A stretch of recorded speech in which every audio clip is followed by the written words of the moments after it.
Drone aircraft have been an important weapon in America's fight against terror.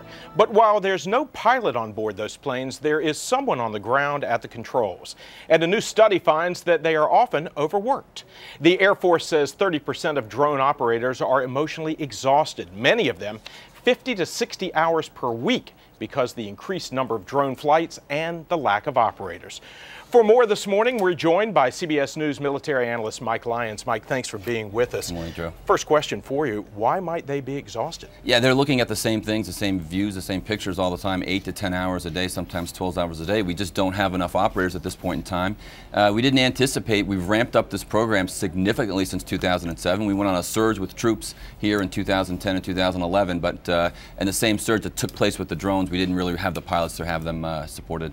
Now, this report shows that the biggest stress factor is the long hours. Yeah. Now, that kind of surprises me somewhat. It wasn't the fact that these drones fire, kill people on the ground.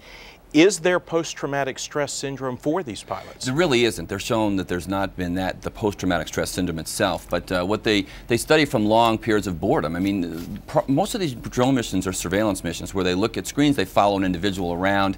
They're looking for support over the horizon for the troops that are on the ground there. So there's somewhat, an attention to detail factor. Now, these are pilots also that started out flying airplanes and now they're sitting in a different kind of cockpit. It's not the same thing as they had as when they were exciting pilot. They had to, worry about flying a plane. They're doing a completely different task. I think that's part to do with why they're bored so right now. Yeah, I want to talk about that. These drone pilots, do they go through the same type of training that a regular pilot goes through? Well, they do the weapons training itself. They're the WISO training, the weapons systems officer training itself, but they don't have to worry about the avionics of flying an aircraft. They do have to focus on the avionics of flying the drone and the unmanned aerial vehicle, but it's really not the same as piloting an F-16 or some other kind of combat aircraft. They don't have to worry about any kind of air-to-air combat. I'm not going to say that what they're doing is easier, but they don't have to go through as much to be one of these pilots. Then why are there so few crews? Yeah, I think a lot of it has to do with we got here more by evolution, not design.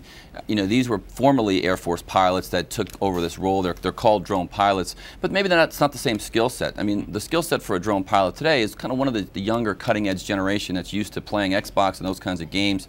It's a different attention, a different skill set than a traditional Air Force pilot. I think that we're going to go through this transition in the next few years as the drone program increases. Now, as the report cited, increased drone flights. Now, are we going to see the number of flights go down because the Iraq War is over? We'll see a little bit go down, but I don't think we'll get down to the point where we were back in 2007, where we're only doing about 15 drone missions a day. We're doing probably 60 a day right now. That'll come down maybe to 50. You got to think about it. This is the technology of this generation. I mean, with regard to this war, this is going to be the game changer. I think history is going to show. Just like global positioning systems and GPS was in Desert Storm, the machine gun back in the First World War, the tank in World War II.